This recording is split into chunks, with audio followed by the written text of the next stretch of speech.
Bismillahirrahmanirrahim. Subhanallah walhamdulillah wa la ilaha illallah wallahu akbar.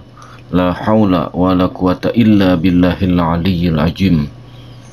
Setiap manusia dikaruniakan Allah dengan roh. Dengan roh pula juga manusia dapat bergerak, dapat berpikir, dapat bercita-cita, berperasaan, mendengar, melihat, berbicara, berkesadaran, dapat membedakan baik dan buruk. Pada hakikatnya roh adalah urusan Allah. Roh menyimpan rahasia Allah, sirullah. Roh merupakan tempat kudrat Allah pada makhluknya. Roh ialah diri kita yang sebenarnya. Roh kita yang mengenal Allah, yang sebenar-benarnya kenal. Roh kita yang sebenar-benarnya cinta dengan Allah. Rohlah yang pernah berjumpa dengan Allah di alamnya. Rohlah yang berjanji dengan kalimah La ilaha illallah pada alam roh. Roh yang membawa janji bersujud dan patuh kepada Allah di alamnya. Roh bergerak dengan pantas. Roh memiliki kelebihan. Roh hidup dan tidak mati. Roh tidak binasa. Roh adalah limpahan yang maha hidup Allah subhanahu wa ta'ala. Roh melihat dengan mata basyirah. Roh akan dipertanggungjawabkan oleh Allah di hari akhirat. Roh inilah yang kita sebenarnya diri ma'rifat kita. Hakikatnya roh kita ialah zat diri kita yang sebenarnya yang dicipta Allah untuk menyembah zat yang maha esa, yaitu Allah. Dua zat yang berbeda, yaitu zat yang mencipta, Allah yang disembah. Kemudian zat yang dicipta Allah adalah roh yang menyembah. Allah itu hidup, Allah memiliki sifat hayat. Maka hidupnya roh kita adalah limpahan dari hayatnya Allah. Roh juga bergelar bayangan yang maha hidup. Roh itu bayang kepada yang punya bayang. Yang punya bayang itu ialah Allah. Roh kita ibarat bayangan Allah. Roh sangat tinggi martabatnya di sisi Allah subhanahu wa ta'ala, melebihi martabat malaikat. Roh inilah yang mengingat-ingat Allah, berzikir kepada Allah, seolah-olah tugasnya mengingat Allah saja, seolah-olah makan dan minumnya adalah zikrullah roh saja. Roh yang suci senantiasa mentauhidkan Allah yang maha suci. Najis pada roh ialah menyekutukan Allah.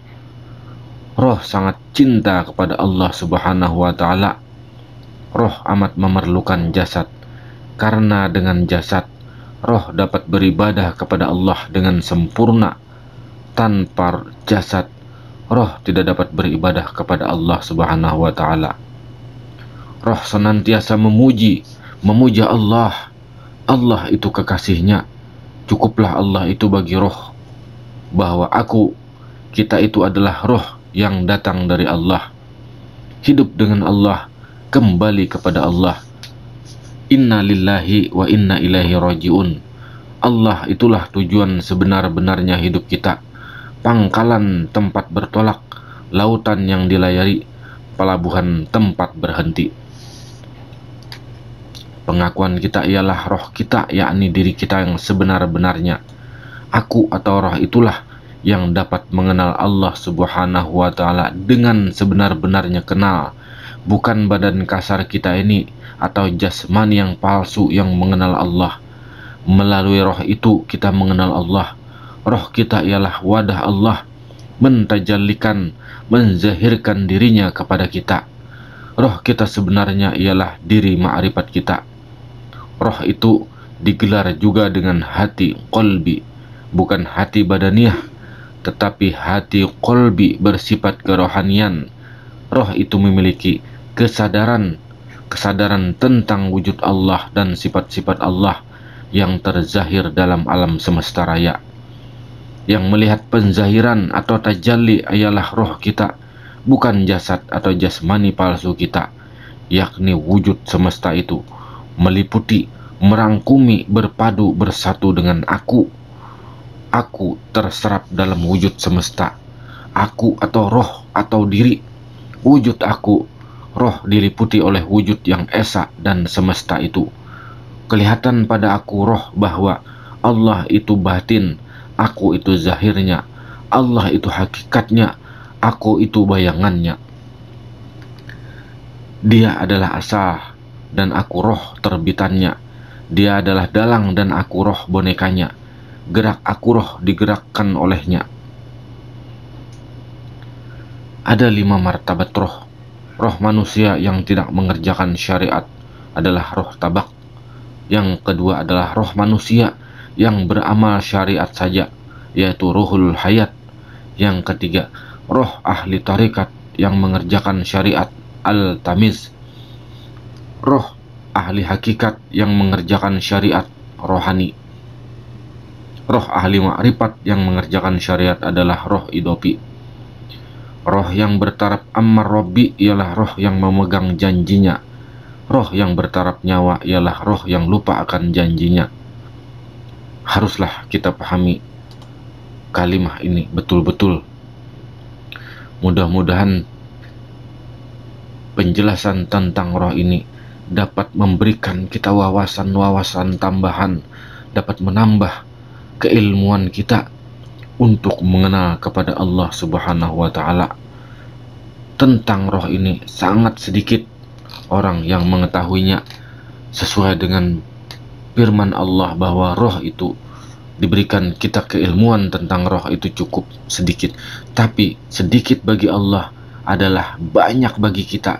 Mungkin sejauh mata memandang lautan tidak habis penjelasan tentang roh. Bagi manusia sangat banyak penjelasan tentang roh. Bisa berkitab-kitab, bisa berjilid-jilid buku hanya tentang roh.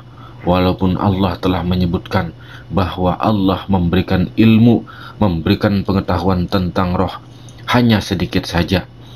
Itulah sebabnya kita mengenal apa yang telah diciptakan Allah, mengenal tentang roh, mengenal diri, jahir dan batin.